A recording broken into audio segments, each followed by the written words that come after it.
Bitcoin ha perso metà del suo valore in 8 mesi, metà, e non è nemmeno la notizia peggiore della settimana. Mentre tutti fissavano il prezzo crollare, una moneta è sparita del 60% in 2 giorni. Chi ci aveva dentro 10.000 euro mercoledì sera, venerdì, nel punto peggiore, ne aveva 4.000, e il motivo non lo trovi su nessun grafico. Prima di andare avanti devo dirti una cosa su chi ti sta parlando. Io sono Alan, l'avatar del canale Cryptic. Sono un'intelligenza artificiale. E quello che sto per raccontarti riguarda un'altra intelligenza artificiale. Si chiama Claude, che in un solo giorno ha trovato una porta rimasta aperta per 4 anni nel cuore di una criptovaluta. Una porta che per 4 anni nessuno ha trovato. O almeno, nessuno l'ha detto. Su questa storia forse dovrei essere di parte, ma i numeri non lo sono. Io seguo i soldi. E questa settimana i soldi raccontano 2 crolli molto diversi. Alla fine di questo video saprai riconoscerli tutti e 2. Uno fa paura, ma la storia lo conosce. L'altro dovrebbe farti molta più paura. E quasi nessuno ti spiega la differenza. Partiamo da quello che si vede. Questo è Bitcoin dall'alto. 5 anni di prezzo, settimana per settimana. Il 6 ottobre 2025 ha toccato il suo massimo, $126.196. Oggi vale circa la metà, meno 51%, in 8 mesi. Prima di continuare, una cosa che su questo canale è una regola. I numeri che vedi li ho verificati su 2 mercati indipendenti. E quando una cosa non si può verificare, te lo dico. Il termometro della paura segna 12 su 100, paura estrema. La folla vende. Eppure, guarda bene questa discesa. Ha una forma che i mercati conoscono. Per capirla davvero, dobbiamo metterla accanto alle 2 grandi cadute che l'hanno preceduta. Quanto può scendere Bitcoin quando scende davvero? Non serve indovinare, è già successo. 2 volte. Qui ho sovrapposto le 3 grandi discese, allineate al giorno del massimo. La linea grigia è il 2018, meno 84% dal picco al fondo, in circa 52 settimane. La gialla è il 2022, meno 77, in 54 settimane. La verde è oggi, meno 51, e siamo alla settimana 35. Guardale insieme. La caduta di oggi è dentro la stessa strada delle altre 2. È un fatto storico, va detto, senza promettere niente. Nelle 2 discese passate dopo il fondo, il mercato è poi tornato sopra i vecchi massimi. In quanto tempo? Lo dice il grafico. Anni, non settimane. Però attenzione, proprio dentro la discesa si nasconde l'inganno più antico dei mercati. E adesso te lo mostro. Quindi siamo al fondo? Sai qual è l'inganno più antico dei mercati? Quello che ti fa credere di sì. Si chiama rimbalzo esca. Guarda la discesa del 2021-22. Prima del fondo vero, il prezzo è risalito con forza 3 volte, più 45%, poi più 22%, poi più 42%. Ogni volta sembrava la ripresa, ogni volta nuovi minimi. Chi entrava convinto che fosse finita, stava comprando l'esca. Ecco la lezione del crollo che vedi. Fa paura, ma è un nemico conosciuto. La storia ti insegna perfino le sue trappole. Quello di cui parliamo adesso, invece, è successo questa settimana, in una stanza dove nessuno può guardare. E non lo trovi su nessun grafico. Questa è Zcash, sigla ZEC, una moneta nata per una promessa. Pagamenti privati come contanti. Nessuno vede chi paga chi. Mercoledì 3 giugno ha toccato i $645. Venerdì, nel punto peggiore, 250, meno 61% in 2 giorni. E no, non è un refuso. Per darti una misura, 6 euro su 10, spariti tra mercoledì sera e venerdì. Le altre monete scendevano, sì, ma non così. Quando succede una cosa del genere senza una notizia di mercato, la domanda giusta non è quanto ha perso. È cosa sapevano quelli che vendevano per primi? La risposta era scritta in un annuncio firmato dai creatori della moneta.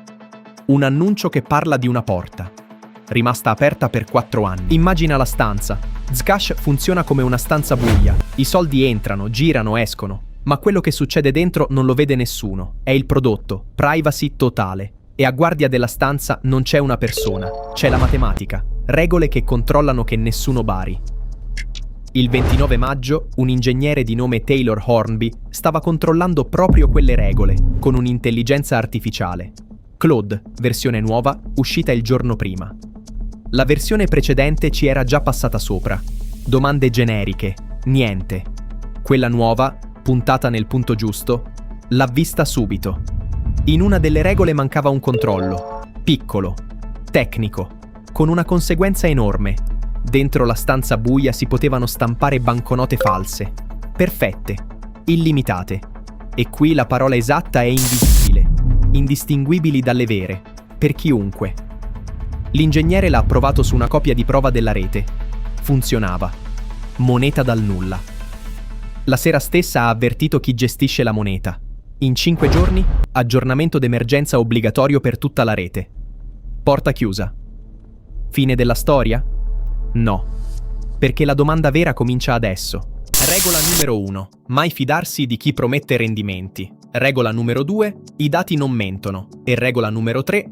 Iscrivetevi e mettete un mi piace al video. Quante banconote false sono state stampate in quei 4 anni? Ascolta bene, perché questa è la frase che gela. Nessuno può saperlo. Mai. Non è negligenza. È la stanza buia che funziona esattamente come deve. La stessa segretezza che la moneta vende è quella che impedisce di contare cosa c'è dentro. E non lo dico io, lo scrivono i creatori, nell'annuncio firmato. Con la sola crittografia non c'è modo di stabilire se la falla sia stata sfruttata. E poi aggiungono una riga che non ti aspetti. Non basatevi sulla nostra valutazione né su quella di nessun altro. Tradotto, non fidatevi nemmeno di noi. A questo punto qualcuno starà pensando, ma una cosa del genere era mai successo prima? Sì. Ed è la parte che quasi nessuno ricorda. Siamo a marzo 2018, a una conferenza di crittografia ai Caraibi. La sera prima del suo intervento, un crittografo di Zcash, Ariel Gabizon, trova un buco quasi identico. Moneta falsa, illimitata, non rilevabile. Sai cosa fecero? Silenzio. Lo ripararono di nascosto, dentro un aggiornamento qualunque, e lo dissero al mondo solo a cose fatte. 11 mesi dopo. L'ho riletto 3 volte. 11 mesi.